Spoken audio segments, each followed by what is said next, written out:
In this video, we are going to discuss what is our receptor and how many types of receptor are there. So सबसे पहले हम receptor को define कर लेते हैं कि क्या है, ठीक है, receptor. So a receptor is defined as macromolecule or complex of macromolecules on which a ligand binds. Ligand basically क्या है, ये drug molecules होते हैं, ठीक है.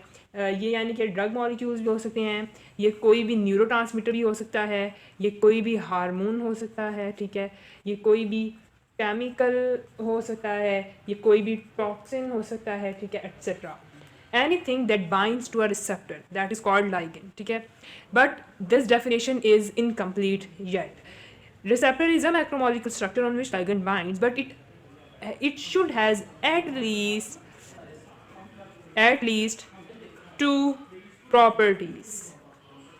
अब उसमें पहली प्रॉपर्टी क्या है कि इसके पास, रिसेप्टर के पास लाइगेंड बाइंडिंग डोमेन हो, ठीक है, और दूसरा रिसेप्टर के पास जो दूसरी प्रॉपर्टी है वो है इफेक्टर डोमेन होनी चाहिए, ठीक है. लेट्स सपोज ये हमारे पास एक सेल मेम्ब्रेन है, ठीक है. इस सेल मेम्ब्रेन के ऊपर ये क्या है, रिसेप्टर लगा हुआ है, ठीक है. अब ये जो रिसेप्टर है ये क्या है, ये है लाइगेंड बाइंडिंग डोमेन. यहाँ पे आके कोई ना कोई ड्रग मॉलिक्यूल बाइंड करेगा, ठीक है.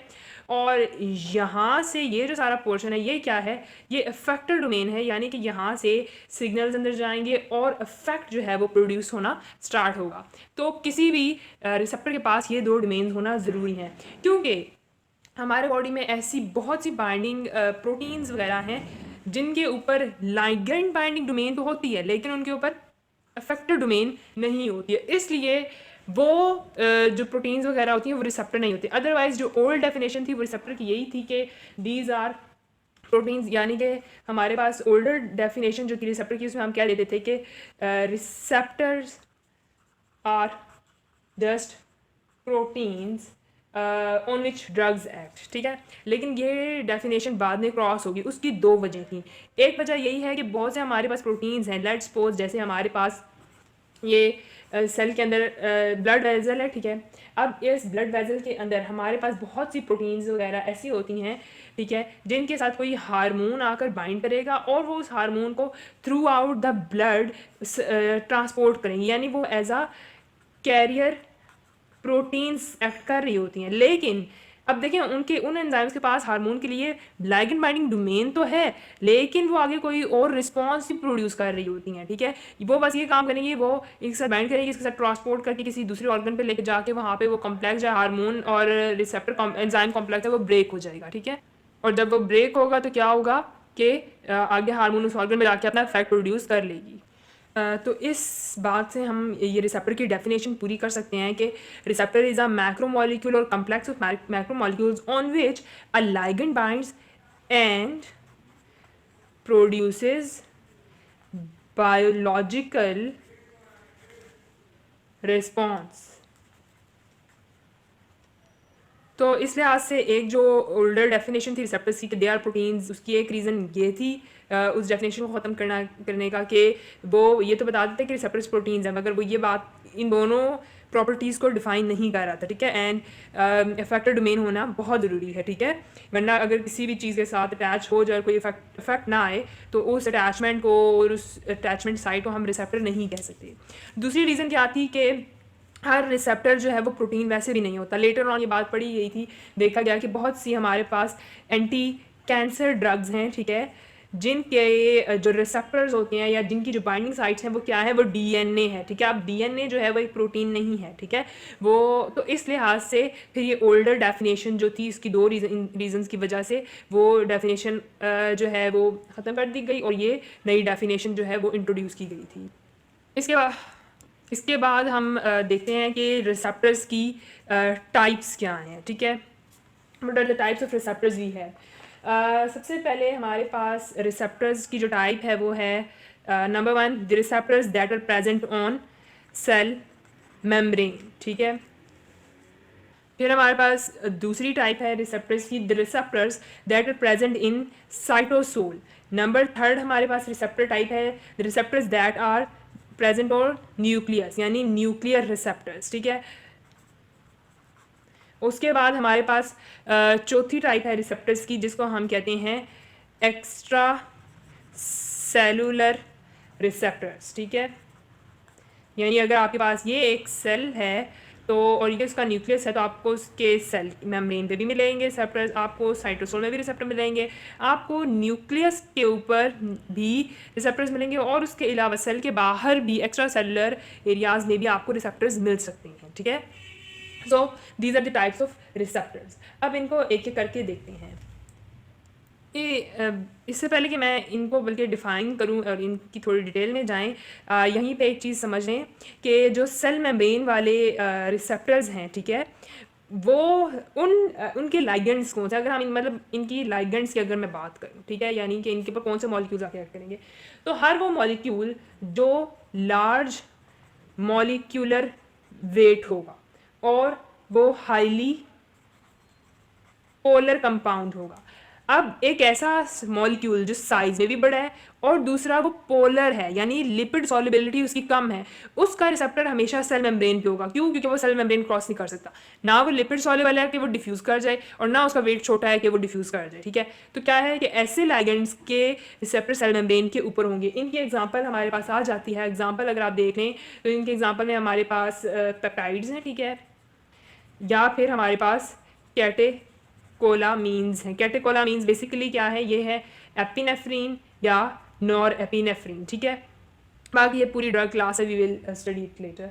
तो इनके रिसेप्टर्स क्या हैं, ये सेल मेम्ब्रेन पे हैं। उसके बाद ये जो हमारे पास साइटोसोल में या न्यूक्लियस में है ना रिसेप्टर्स, इनके लाइगेंड्स जो हैं वो हैं स्मॉल मॉलिक्यूलर वेट या फिर वो हैं हाईली लिपिड सॉल्युबल। अब ऐसे मॉलिक्यूल्स जो कि जो साइज में भी छोटे हैं और लिपिड सॉल्युबल भी हैं, यानी कि वो सेल मेम्ब्रेन से आसानी से डिफ्यूज हो सकते हैं, अंदर जा सकते हैं, ठीक है। तो ऐसे मॉलिक्यूल्स के जो रिसेप्टर्स हैं वो क्या है, हमारे पास इनसाइड सेल होंगे। इसमें हमारे पास आ जाते हैं अगर आप कैसे कहते हैं लिपिड सॉल्युबल की बात करें तो हमारे पास जितने भी स्टीरॉयड हैं, ठीक है, जैसे स्टीरॉयड हार्मोन्स हैं, ठीक है, जिसमें हमारे पास टेस्टोस्टेरोन है, एस्ट्रोजन है, प्रोजेस्ट्रॉन है, ठीक है, ये हार्मोन्स क्या हैं, ये लिपिड सॉल्युबल हैं। तो ये क्या करेंगे, ये सेल के अंदर जाके एक्ट करेंगे, इनके रिसेप्टर्स अंदर होंगे। इसी तरह अगर स्मॉल मॉलिक्यूलर वेट की आपने बात करनी है तो T3 T4 ये बहुत स्मॉल मॉलिक्यूलर वेट हार्मोन्स हैं, और इनके इवन T3 का जो है वो आपको न्यूक्लियस के अंदर रिसेप्टर मिल रहे होते हैं, ठीक है। So that's how the receptors are distributed according to the ligands, ठीक है। लाइगेंड की प्रॉपर्टीज़ के हिसाब से उनके रिसेप्टर्स जो हैं सेल के ऊपर डिस्ट्रीब्यूट हैं। इसमें भी आपने देख लिया कि लार्ज मॉलिक्यूलर वेट पेप्टाइड्स का साइज़ बड़ा होता है, और कैटेकोलामीन्स जो हैं वो पोलर कंपाउंड जैसे ही ज़्यादा पोलर कंपाउंड्स हैं, ठीक है, और साइज़ भी इनका बड़ा होता है, ठीक है। So that's how you see this. अब हम चलते हैं इनके ऊपर, ठीक है, कि ये रिसेप्टर्स की फर्दर टाइप्स, ठीक है। अब सबसे पहले हम बात कर लेते हैं सेल मेम्ब्रेन रिसेप्टर्स की। अब सेल मेम्ब्रेन रिसेप्टर्स जो हैं वो चार तरह के हैं, ठीक है। उसमें सबसे पहले आपके पास आता है वन पास रिसेप्टर, ठीक है। अब ये वन पास रिसेप्टर क्या है, वन पास रिसेप्टर्स जो होते हैं वो बेसिकली इनको आप ये भी कह सकते हैं कि एक ऐसा, ये सेल मेम्ब्रेन है ना अगर आपके पास, ठीक है, तो ये जो रिसेप्टर होगा उसका जो पेप्टाइड है, ठीक है, जो पेप्टाइड चेन है वो एक दफ़ा सेल मेम्ब्रेन से पास करेगी, इसलिए हम इसको वन पास रिसेप्टर कहते हैं। और इन्हीं रिसेप्टर्स को हम एंजाइम लिंक्ड रिसेप्टर भी कहते हैं। उसकी रीज़न ये होती है कि ये नीचे जो है ना एक एंजाइम के साथ अटैच होते हैं, और जब ऊपर से आकर रिसेप्टर बाइंड करता है तो नीचे से वो एंजाइम एक्टिवेट होती है, ठीक है, और वो सिग्नल्स सारा स्टार्ट कर देगी। वही बात आ गई कि इसकी इफेक्टर डोमेन भी है, ठीक है, ये लाइगेंड बाइंडिंग डोमेन है और ये इफेक्टर डोमेन है, ठीक है। तो ये होते हैं वन पास रिसेप्टर, यानी कि सिंगल टाइम वो सेल से पास करेंगे। उसके बाद इसमें दूसरी कैटेगरी आती है सेल मेम्ब्रेन में, वो है आइन चैनल्स की, ठीक है, आइन चैनल्स। आइन चैनल्स में हम कहते हैं ये बेसिकली 4 to 5 पास रिसेप्टर्स होते हैं, यानी ये 4 से 5 दफ़ा कैसे कहते हैं मेम्ब्रेन से गुजरते हैं। कैसे, इसमें बेसिकली 2 टाइप्स होती हैं, ठीक है।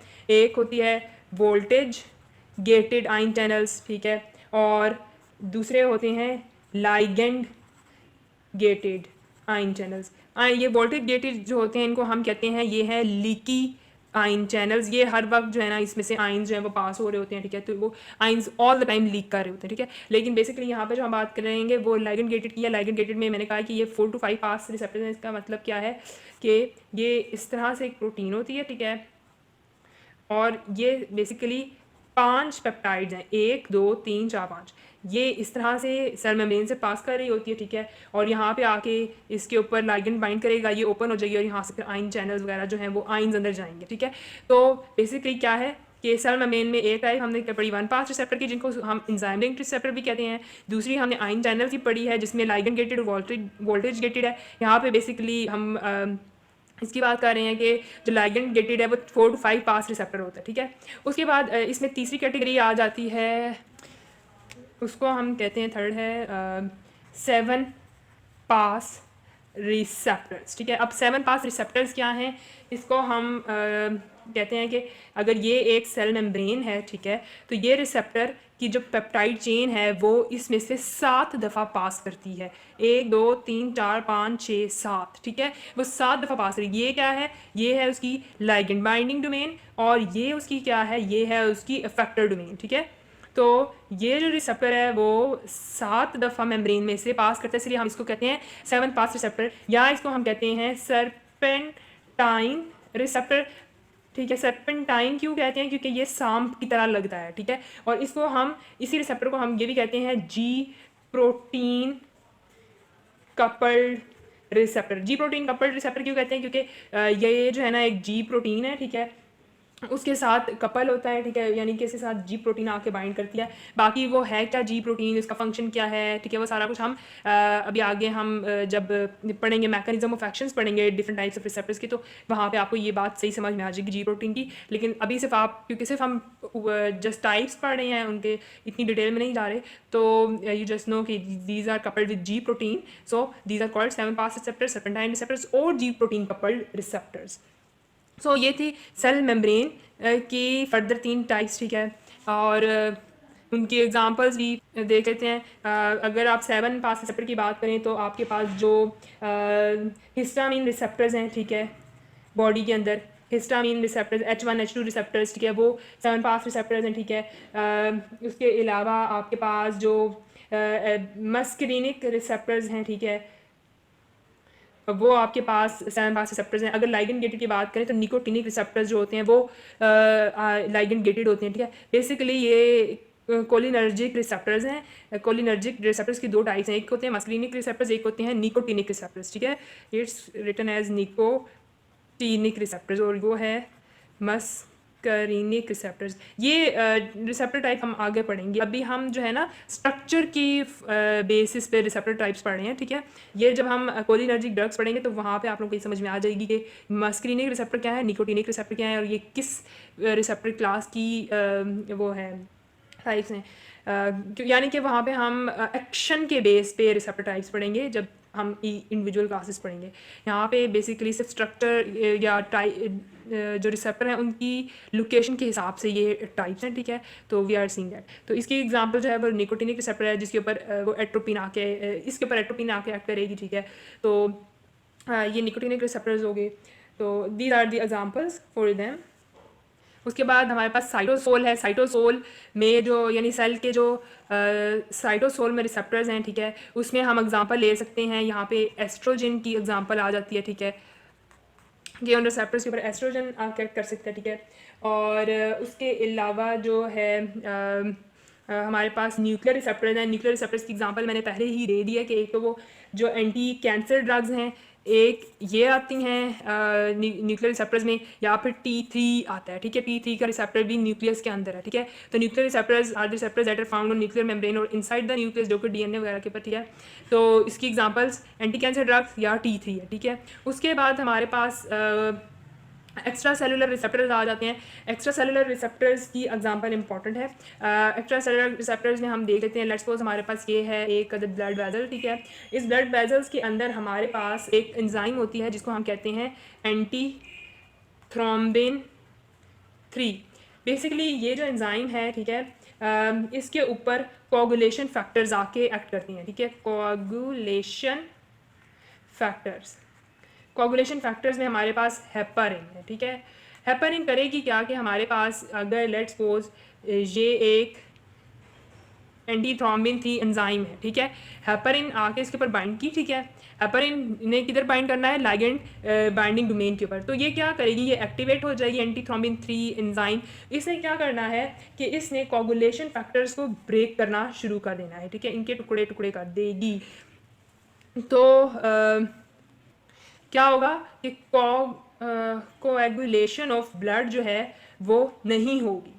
क्यों? क्योंकि हेपरिन एंटी कोगुलेंट है एक, ठीक है। ये क्या है, ये एक एंटी कोगुलेंट है जिसने ब्लड को क्लॉट नहीं होने देना, और एंटी थ्रोम्बिन 3 के ऊपर ये बाइंड करती है। एंटी थ्रोम्बिन 3 क्या करती है, वो कोगुलेशन फैक्टर्स को ब्रेक कर देगा, और इस तरह आपका जो ब्लड है वो पतला ही रहता है, वो क्लॉट नहीं करता। इवन किसी एनिमल से हमने ब्लड जो है ड्रॉ करना हो तो हम क्या करते हैं, हम सिरिंज के अंदर पहले हेपरिन थोड़ी सी डालते हैं, ठीक है, और उसके बाद उस सिरिंज में हम ब्लड जो है सैंपल लेते हैं। इस तरह वो ब्लड क्या होता है, वो क्लॉट नहीं होता, ठीक है। So it is the example of extra cellular receptors, ठीक है। अब देखिए ये भी एक प्रोटीन एंटी थ्रोम्बिन 3, लेकिन इसके ऊपर लाइगेंड बाइंडिंग डोमेन पे अगर आके एक चीज़ बाइंड कर रही है तो इफेक्ट भी आगे, इफेक्टर रिस्पॉन्स भी आ रहा है, यानी इफेक्टर डोमेन भी इसके अंदर है। लेकिन वो वाली प्रोटीन्स, वो वाली एंजाइम्स ब्लड के अंदर जिनके साथ बस आके हार्मोन बाइंड करते हैं, वो कैरियर प्रोटीन की तरह काम करती हैं, उसको किसी और साइड पे जाके रिलीज कर देती हैं, और कोई इंट्रिंसिक चेंज नहीं आता, कोई और मतलब कोई मेटाबोलाइट्स प्रोड्यूस होते, कोई इस तरह के कैस्केड्स वगैरह नहीं अकर होते। तो ऐसी कैरियर प्रोटीन्स को हम ऐसी बाइंडिंग को हम कभी भी रिसेप्टर बाइंडिंग नहीं कहते हैं, ठीक है। तो ये फ़र्क है। दूसरा इसकी एग्जांपल में एक्स्ट्रा सेलुलर रिसेप्टर्स में आपके पास साइटोकाइंस भी आ जाते हैं। साइटोकाइंस के साथ भी इसी तरह आपके कोई भी ड्रग वगैरह आके बाइंड करेगी, उनका रिस्पॉन्स इन्हांस कर देगी, आपके पास एनाफिलेक्टिक रिस्पॉन्स ज़्यादा आएंगे, ठीक है। तो इसमें एक्स्ट्रा सेलुलर रिसेप्टर्स में साइटोकाइंस भी आ जाते हैं, ठीक है। उनकी एग्जाम्पल क्या आती है, ठीक है। और आई थिंक सो मैंने आइन चैनल्स की एग्जांपल दे दी है, और इसकी भी दे दी है मैंने, वन पास रिसेप्टर की एग्जांपल नहीं दी। वन पास रिसेप्टर में आपके पास इंसुलिन आ जाता है, ठीक है। इंसुलिन रिसेप्टर्स या ग्रोथ हार्मोन के जो रिसेप्टर्स होते हैं ना, वो वन पास रिसेप्टर्स होते हैं, ठीक है। वो इस तरह से ही होते, इस तरह का स्ट्रक्चर होता है, यानी वो एक दफ़ा मेम्ब्रेन से पास करते हैं, ठीक है। So the overview of the lecture is receptor must have these 2 properties and there are type. Cell membrane receptor, cell membrane receptor के अंदर हमने देखा कि वन पास रिसेप्टर्स हैं, आइन चैनल्स हैं, 7 पास रिसेप्टर्स हैं।